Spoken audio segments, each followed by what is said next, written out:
시청자 여러분, JTBC 뉴스룸을 시작하겠습니다.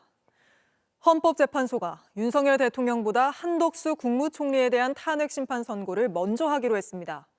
대통령 선고에 대해선 아무런 언급 없이 한 총리 선고를 다음 주 월요일에 한다고 발표한 겁니다.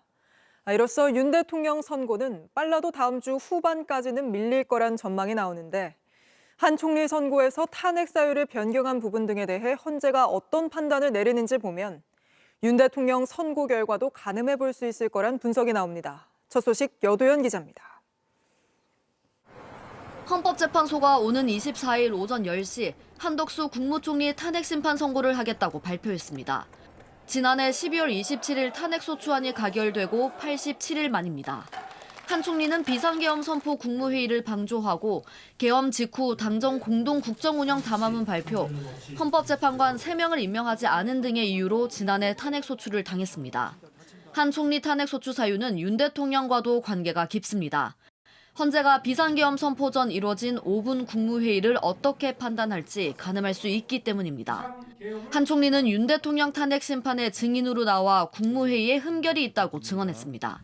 통상의 국무회의와는 달랐고 또 형식적인 또 실체적인 흠결이 있었다고 생각합니다.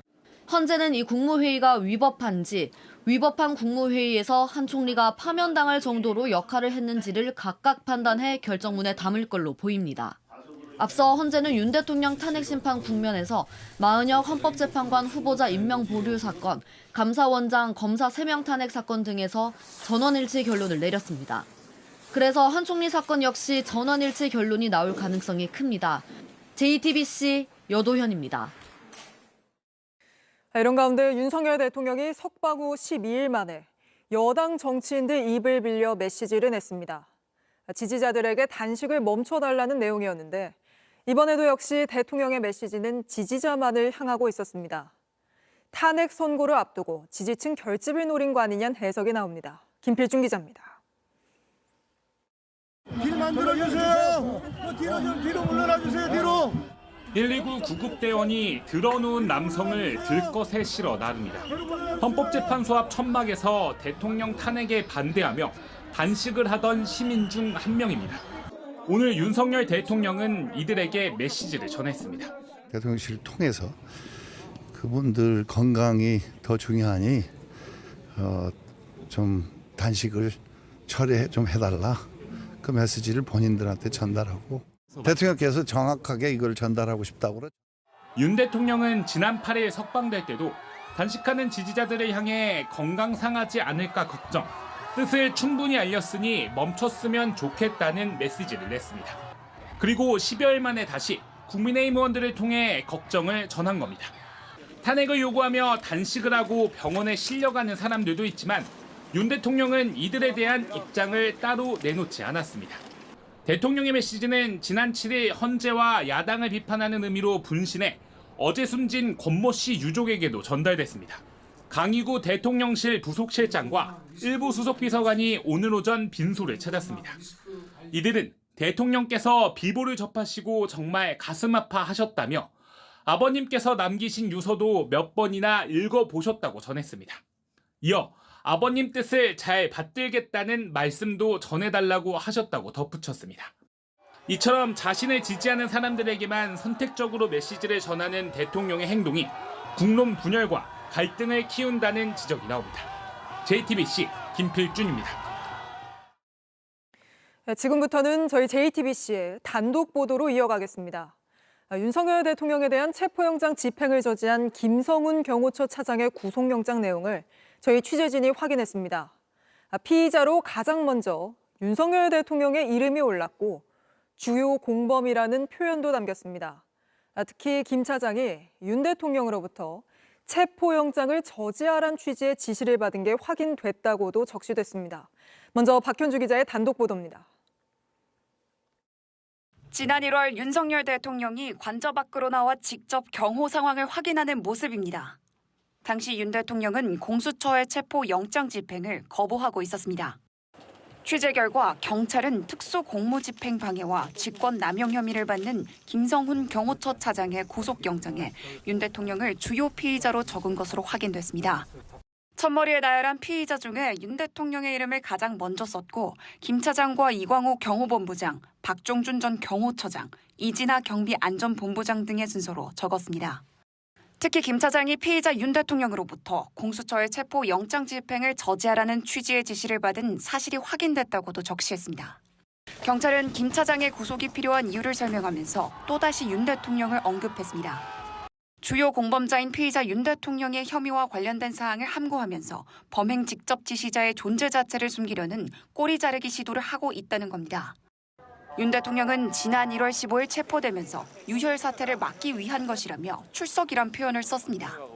불미스러운 유혈 사태를 막기 위해서 일단 불법 수사이긴 하지만 공수처 출석에 응하기로 했습니다. 하지만 경찰은 당시 체포를 저지했던 최종 책임자로 사실상 윤 대통령을 지목한 셈입니다. 앞서 체포 영장 집행을 앞두고 윤 대통령이 국군 통수권자의 안전만 생각하라는 메시지를 보내자 김 차장이 충성을 다하겠다는 답장을 한 사실이 확인되기도 했습니다. JTBC 박현주입니다. 헌법재판소 주변 식당들은 연일 계속되는 집회 때문에 장사가 안 돼도 너무 안 된다고 하소연합니다. 게다가 극렬 지지자들은 탄핵에 찬성하는 식당들이 있다며 좌표를 찍고 영업 방해에 나서기도 합니다. 이은진 기자입니다. 헌법재판소 건너편 식당 갑니다. 식당 입구를 시위대가 점령했습니다. 경찰이 일부 시위대를 밀어냈지만 식당으로 오는 길도 차단됐습니다. 시위대의 영업 방해는 이뿐만이 아닙니다. 같이 말하는 경쟁하는 음식점이라고 어떤 키를 쳐는지 모르겠는데 있기 때문에 매출이 지키기 많죠. 극렬 지지자들이 탄핵 찬성 식당이라며 좌표를 찍고 공격을 하는 겁니다. 갑자기 욕설 전화가 오는가 하면 내가 앞에서 애국자들한테 욕했나 이런 식으로 해서 아니다. 갑자기 막 받아줘요. 끊어서 지도 앱에는 불친절하다, 손님에게 욕을 했다는 1점짜리 리뷰가 무더기로 달렸습니다. 함께 좌표를 찍힌 다른 가게들도 찾아가 봤습니다. 상인들은 하나같이 이유를 모르겠다고 했습니다. 오늘 욕설도 한 적도 없어. 내가 얘기해야지 뭐 신경 쓰고 하면 골치 아프게 못해. 안 그래도 떨어진 매출은 뚝 끊기다시피 됐습니다. 극렬 지지자들은 윤 대통령을 지지하는 우파 식단 명단도 만들어 공유하고 있습니다. 이곳 상인들은 난데없이 극렬 지지자가 돼버린 게 황당하다고 말합니다. 오빠 저 식당이라고 올려놨대. 누구 가져가고 있어. 업체에 대한 거짓 정보를 퍼뜨리고 고의로 악성 후기를 남기면 업무방해 혹은 명예훼손으로 처벌받을 수 있습니다. JTBC 이은진입니다. 명태균 씨 관련 의혹을 수사 중인 검찰이 오세훈 서울시장에 대한 강제 수사에 나섰습니다. 오 시장의 집무실과 공관을 압수수색했고 최측근 인사 강철원 전 부시장에 대해서도 압수수색을 벌였습니다. 이자연 기자입니다. 검찰 차량이 들어선 이곳, 오세훈 서울시장의 공관입니다. 서울중앙지검 명태균 의혹 전담수사팀은 오늘 오전 오세훈 서울시장의 집무실과 공관을 압수수색했습니다. 검찰은 오 시장이 과거에 사용했던 것을 포함해 모두 8대의 휴대전화를 확보한 것으로 확인됐습니다.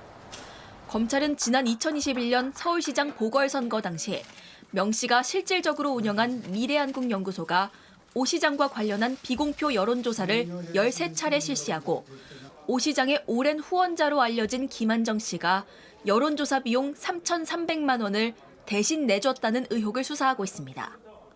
김 씨는 2021년 3월부터 5차례에 걸쳐 당시 미래한국연구소 부소장이었던 강혜경 씨 계좌로 돈을 보냈습니다.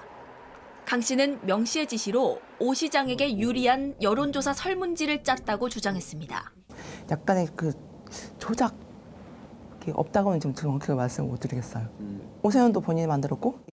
검찰은 오 시장의 최측근 강철원 전 서울시 정무부시장에 대해서도 압수수색에 들어갔습니다. 선거 당시 오세훈 후보 선거 캠프를 총괄했던 인물로 여론조사에 깊이 관여했다는 의혹을 받고 있습니다. JTBC 취재 결과 검찰은 강 전 부시장이 지난 2021년 3월 19일 명 씨를 국민의힘 당사 1층에서 만났다는 진술을 확보한 것으로 드러났습니다. 오 시장이 안철수 당시 후보와 단일화하기 4일 전이었습니다.